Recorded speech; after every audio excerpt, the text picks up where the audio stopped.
Shalom, selamat pagi. Kami dari kelompok 10, nama saya Herlina Liku dengan NPM 2040604032 dan teman saya Rizda dengan NPM 2040604028. Sejarah matematika abad ke-8. Periode abad ke-8 ini dimulai sejak jatuhnya kerajaan Romawi hingga pertengahan abad ke-5, bahkan sampai pada abad ke-11. Periode ini dikenal sebagai zaman kegelapan Eropa, karena selama periode tersebut peradaban di Eropa Barat mengalami perkembangan yang sangat rendah. Ada beberapa orang yang sangat berperan pada abad ke-8 ini, di antaranya yaitu Botius 475-524,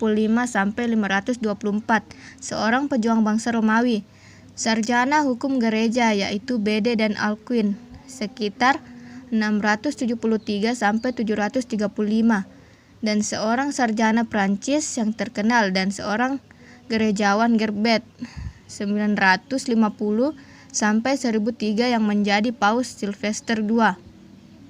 1. Abad ke-13. Pada ambang abad ke-13 muncul Leonardo Fibonacci, ahli matematika paling berbakat dari abad pertengahan, juga dikenal sebagai Leonardo dari Pisa atau Leonardo Pisano. Pada 1202, Leonardo Fibonacci menerbitkan ABC Liber. ABC Liber dikenal melalui edisi kedua, yang muncul di 1228. Pada 1220, muncul Fibonacci's Geometry Patricia, dan sekitar 1225, Fibonacci menulis Liber Quadratum, sebuah karya brilian dan orisinal pada analisis tak tentu. 2. Abad ke-14.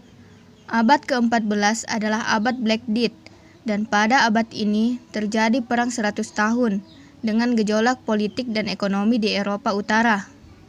Matematikawan terbesar masa itu, Nicole Oresme, ia menulis 5 karya matematika dan diterjemahkan sebagian dari Aristoteles. Dalam salah satu saluran itu muncul penggunaan pertama, yaitu eksponen pecahan, dan di saluran lain ia menempatkan poin dengan koordinat. 3. Abad ke-15. Abad ke-15 merupakan awal sains Eropa Renaissance dalam seni dan belajar.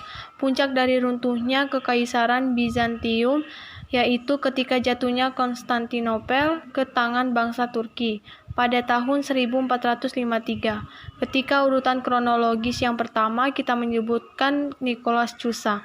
Pada 1448, ia menjadi gubernur Roma. Dia sekarang dikenal karena karyanya pada reformasi kalender dan keberhasilan percobaannya dalam kuadrat lingkaran dan membagi 3 sudut umum.